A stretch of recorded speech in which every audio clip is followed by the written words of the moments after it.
राजा ययाति का दो युवा स्त्रियों को देखकर कामवश होना।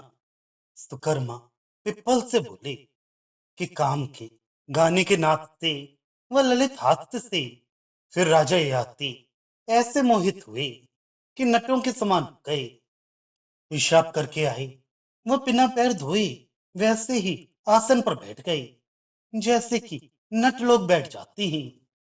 यह इतनी अशुद्धता पाकर काम ने इंद्र का कार्य कर लिया, राजा को वृद्धावस्था प्राप्त कर दिया। नाटक बंद हुआ, राजा वृद्धावस्था से युक्त हो गया, तो वे काम आदि अपने अपने स्थान को चले गए। वह धर्मात्मा महाराज ययाति कामासक्त मन हो गए, काम मोह से ऐसे मोहित हुए कि विवल विकलेंद्रिय हो गए।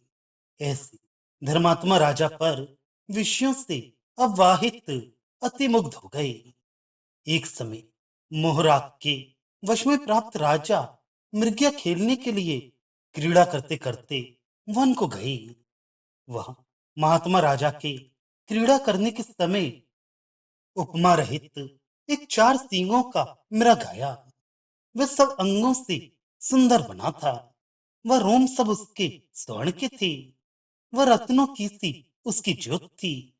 इससे अति दर्शनीय व चित्र विचित्र व मनोहर था। उसे देखते ही धनुर्वाण धारण किए हुए राजा अति वेग से उसके पीछे दौड़े।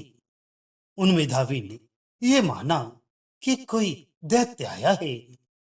इस प्रकार वह मृग राजा को बड़ी दूर तक अपने पीछे पीछे दौड़ा ले गया। बड़े वेग से जो राजा का रथ उसके पीछे दौड़ा, उसके खेत से महाराज अतिश्रमित हो गए। वह राजा देखते ही रह गए, वह मृग वहीं अंतर्धान हो गया। वह राजा ने अद्भुत नंदन वन के सदृश वन देखा। वह वन दिव्य वृक्षों से युक्त दिखाई देने लगा। जहां देखो पंच महाभूतों से बने हुए नाना प्रकार के पदार्थ दृष्टिगोचर होने लगे। बड़े बड़े भारी चंदनों के वृक्षों से व पुण्य केलों के झमेलों से मनोहर हो गया। वकुल, अशोक, पुन्नाग, नालिकेर व तिंदुओं से मंडित दिखाई देने लगा। सुपारी, खजूर, कोकाबेली, शतावरी, कचनार, चंपा आदि नाना प्रकार के वृक्षों से व अन्य सब ऋतु में फड़ने वाले वृक्षों से शोभित दिख पड़ा। पुष्पों की सुगंध से युक्त केतकी व पाढ़र डांड के वृक्षों से भूषित उत्तम तालाब देखा, जो कि पुण्यकारी जल से पूर्ण 5 योजन का चौड़ा हंस, चकई, चकवासी युक्त जल के पक्षियों से शब्द युक्त व कमलों से मुदित श्वेत कमलों से विराजित व रक्त कमलों से व पीले पंखचों से शोभित नील पद्मों से प्रकाशित व व्यंजनी रंग वाले नीरजों से अत्यंत शोभित मत्त भ्रमरों से सर्वत्र नादित इस प्रकार के सब गुणों से युक्त वहां एक उत्तम तड़ाग देखा। 5 योजन का चौड़ा व 10 योजन का लंबा था। वह सब दिव्य भावों से वह तड़ाग अलंकृत था। रथ के वेग से चलने के कारण जो राजा को कुछ श्रम हुआ था, वह उस वन में तालाब के किनारे एक अति शीतल आम की छाया में राजा बैठ गए। वह कुछ काल विश्राम कर स्नान कर कमलों से सुगंधित व शीतल जल पान किया, जो कि सब श्रम को मिटाने वाला और अमृत के तुल्य मीठा था। इस प्रकार वृक्ष की छाया में राजा बैठे, वह कुछ काल विश्राम कर स्नान कर कमलों से सुगंधित व शीतल जल पान किया, जो कि सब श्रम को मिटाने वाला और अमृत के तुल्य मीठा था। जब इस प्रकार वृक्ष की छाया में राजा बैठे, तो अति मनोहर ताल, लय, स्वर आदिकों से युक्त गाना सुनाई दिया। वह ये जान पड़ा कि मानो कोई दिव्य स्त्री गान कर रही है। महाराज गीत के बड़े प्रिय थे, चित्त लगाकर सुनने लगे। वह सोचने लगे कि यहाँ वन में स्त्री का गाना कहाँ से सुनाई दिया। इस प्रकार धर्मात्मा महाराज चिंता करते ही थे कि तब एक अति श्रेष्ठ, बड़े मोटे करिहाओं और कूंचों वाली अति मनोहर स्त्री राजा की देखते ही देखते उसी वन में आई, जो कि सब आभरणों से शोभित अंग वाली व शील सुलक्षणों से युक्त थी। वहां आकर राजा के आगे खड़ी हुई। उससे महाराज बोले कि तुम कौन हो, वह किसकी भार्या बनना चाहती हो, वो किस अर्थ यहाँ आई हो, इसका सब कारण तुम हमसे कहो। हे पिप्पल, राजा के पूछने पर उसने कुछ भी शुभ अशुभ राजा से ना कहा। वैसे ही वे श्रेष्ठ मुखी मंद मंद मुस्काती खड़ी रही। वह फिर अत्यंत हास्य करके वीणा हाथ में लिए हुए वहां से चल खड़ी हुई। ये दशा देख महाराज बड़े विस्मित हुए और सोचने लगे कि हमने इससे संभाषण भी किया, पर इसने कुछ भी उत्तर ना दिया। यह विचार कर पृथ्वीपति ययाति जी फिर चिंता करने लगे कि जो मृग हमने चार सींगों वाला अच्छे वर्ण का देखा था, हमको जान पड़ता है कि यह उसी की स्त्री होगी। सत्य हम जानते हैं कि बस वह कोई तथ्य माया रूप दानवों का था। नहुष के पुत्र राजा ययाति एक क्षण भर चिंतना करके फिर उसकी ओर देखकर विचारने लगे कि तब तक वह स्त्री उसी वन में अंतर्धान हो गई। वह अंतर्धान होते समय राजा की ओर देखकर बहुत हंसी। वैसे अंतर में फिर सुंदर स्वरताल लय युक्त गीत राजा ने सुना। वह जहाँ वे गीत की महाध्वनि सुनी, वहीं अति शीघ्रता से राजा गए। वह देखा तो सहस्त्र पंखुड़ी वाली कमलों से युक्त उसी पुष्कर के तीर पर दिव्यशील गुण रूप संपन्न दिव्य लक्षण युक्त दिव्य भूषणों से भूषित व दिव्य भावों से युक्त वीणा हाथ में लिए एक स्त्री शोभित हो रही है। वह तालमान लय स्वर से युक्त मधुर गीत गा रही है। वो उस गीत के प्रभाव से चराचर को मोहित करा रही है। देव मुनिगण, दैत्य, गंधर्व व किन्नर सबों को मोहित कर रही है। वह रूप तेजशालिनी उस विशाल नयनी को देखकर राजा ने विचारा कि वह इस चराचर संसार में ऐसी और कोई नारी नहीं है। यद्यपि राजा को प्रथम ही नट ने वृद्ध कर दिया था, तथापि उस समय फिर राजा के सर्वांग में महाकाम प्रकट हो गया। जैसे कि घृत के पड़ते ही कैसा हो, मूर्छित अग्नि हो और उससे धूम निकलने ही लगता है, ऐसे ही उस स्त्री को देख राजा के अंग से काम प्रकट हुआ आया। वह काम से युक्त राजा उस सुंदर लोचन वाली को देखकर बोला कि इस प्रकार की रूपवती संसार के मोहन करने वाली स्त्री मैंने नहीं देखी। राजा क्षण मात्र चिंतना कर काम में आसक्त मन हो गया। उसके विरह से उस समय राजा लुब्ध हो गया। काम की अग्नि से जलता और काम ज्वर से पीड़ित हुआ कि कैसे हमारी होगी, कैसे भाव होगा जो कमल मुखी कमल नयनी ये स्त्री हमको आलिंगन करी, प्राप्त हो तो जीवन सफल हो। इस प्रकार चिंतना कर पृथ्वीपति धर्मात्मा ययाति जी उससे बोले कि हे शुभे, तुम कौन हो, वह किसकी स्त्री हो। प्रथम हमने जिस स्त्री को देखा था वही फिर भी तुम दिखाई पड़ी। इससे तुमसे पूछते हैं कि तुम कौन हो। इतने में फिर दो स्त्रियां दिखाई दी। धर्मात्मा राजा ने प्रथम वाली से पूछा कि तुम्हारे पास ये दूसरी कौन नारी है। हे कल्याणी, हमसे सब कहो। हम तो नहुष के पुत्र हैं, वह सोम वंश में उत्पन्न हुए हैं और सप्तद्वीपवती पृथ्वी के स्वामी हैं। वह है देवी ययाति हमारा नाम है। वह तीनों लोकों में हम विख्यात थे। वह हमारा चित्त चाहता है कि तुम्हारे साथ भोग करें। इससे हे भद्रे, हमको संगम दो, वह हमारा प्रिय करो। हे भद्रे, जो जो पदार्थ तुम चाहोगी सब तुमको देंगे, इसमें संशय नहीं है। हे वरवाणी, हम दुर्जय काम से पीड़ित थे, अब उस काम से हम दीन की रक्षा करो। हम तुम्हारे शरण हैं। राज्य सब, पृथ्वी व शरीर तुम्हारे समर्पण है। वह तुम्हारे संगम में तीनों लोक तुमको देंगे। राजा के वचन सुन कमल नयनी वह स्त्री विशाला नाम अपनी सखी से बोली कि राजा से हमारी उत्पत्ति का स्थान बताओ, वह हमारे पिता माता का भी नाम बताओ, वह हमारा एकाग्र भाव भी इन राजा के आगे निवेदन करो।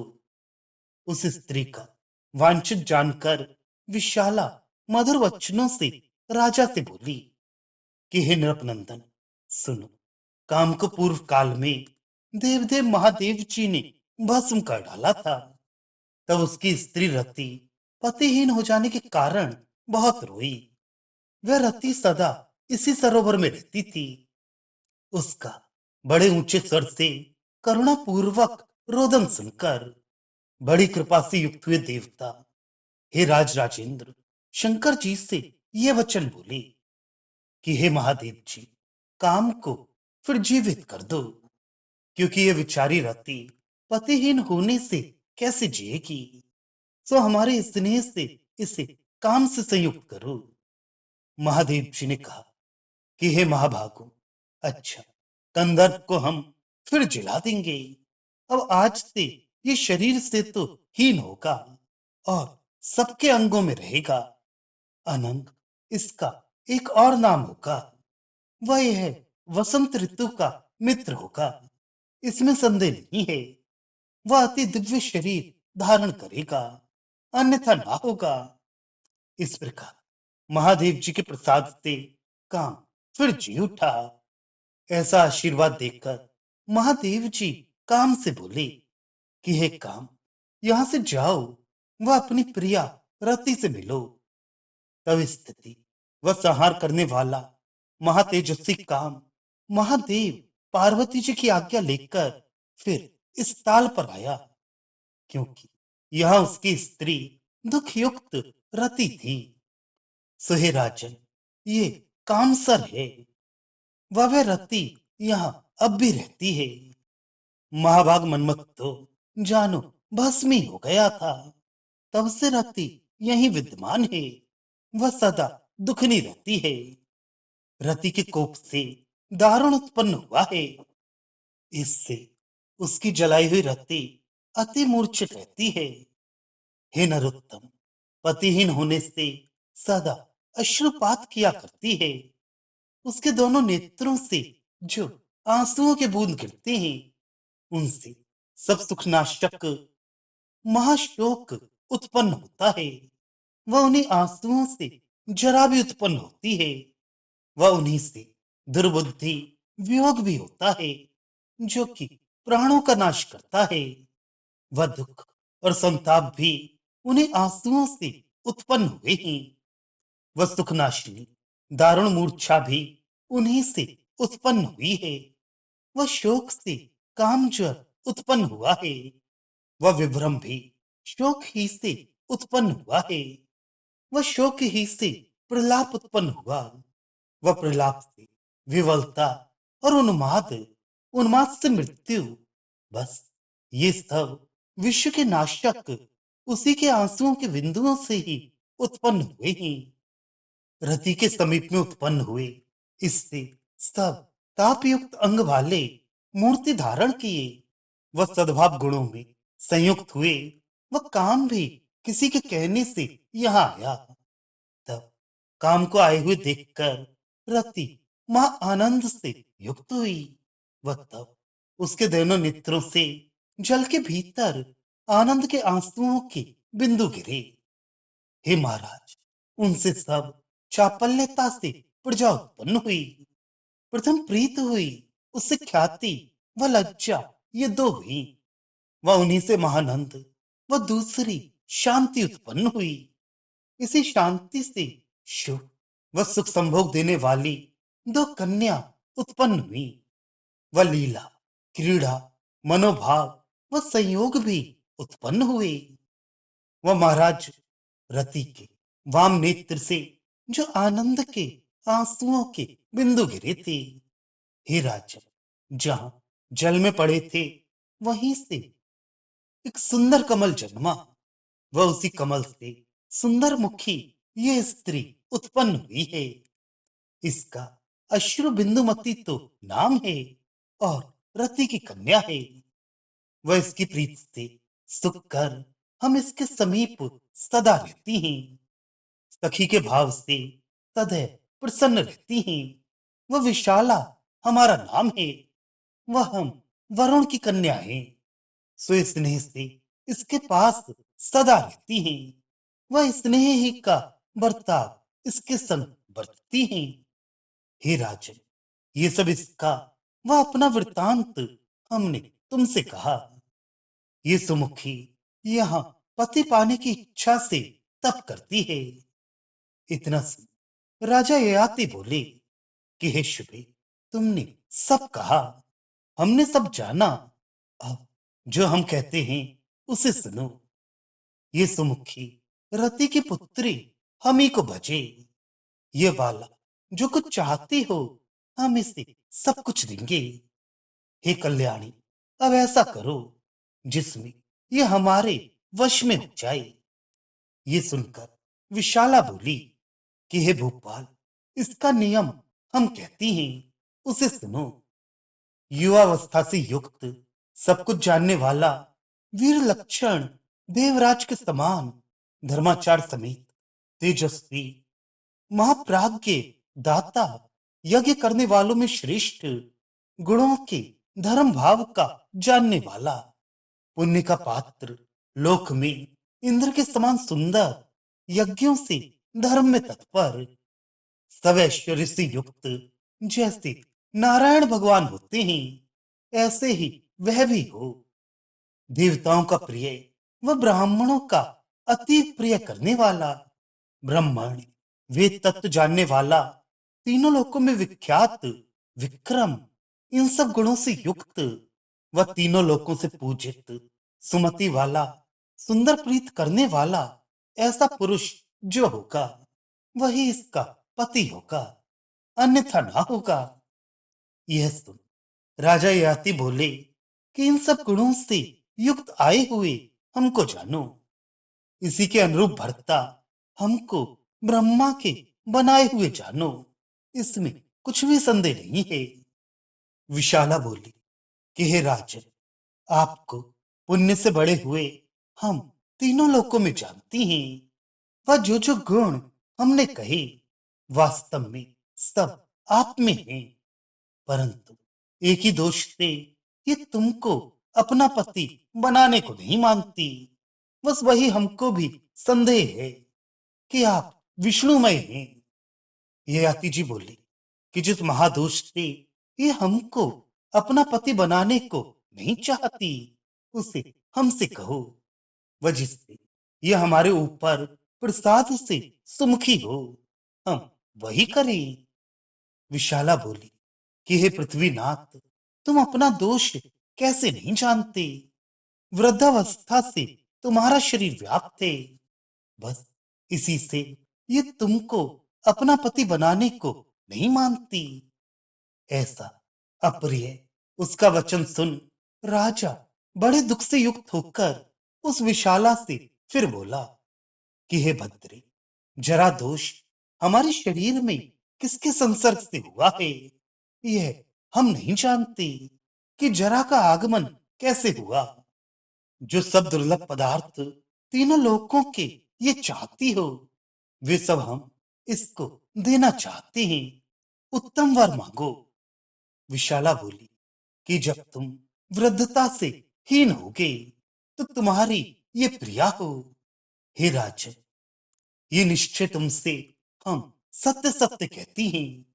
सो हे राजन, इस विषय में एक श्रुति है कि पुत्र, भाई व भ्रत चाहे जो हो, जिसके अंग में जरा आती है उसके अंगों में फैल ही जाती है। सो यदि किसी के तरुणता हो, उससे तुम ग्रहण करो, वह अपनी जरा उसको दो, पर वह भी जो राजी हो, तो ऐसा हो सकता है। सो जो कोई तुमको कृपा कर अपना रूप दे, तो उसको पुण्य होगा, इसमें कुछ संशय नहीं है। दुख से इकट्ठा की हुई पुण्य और को दी जाए, तो अच्छी पुण्य उसी की हो जाएगी, वही पुण्य का फल भोग करेगा। हे राजा, इससे तुम अपने पुत्र से तरुणता ग्रहण करो, वह वृद्धावस्था और पुण्य दे दो। हे महाराज, जाकर सुंदरता ग्रहण करके फिर आ जाओ, जो तुम इसके संग भोग करना चाहते हो, तो ऐसा करो।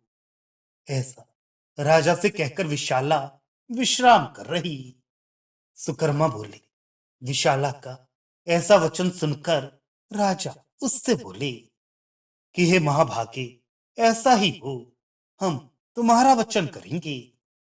कामासक्त राजा ययाति गृह में आकर अपने पुत्रों को बुलाकर ये वचन बोला।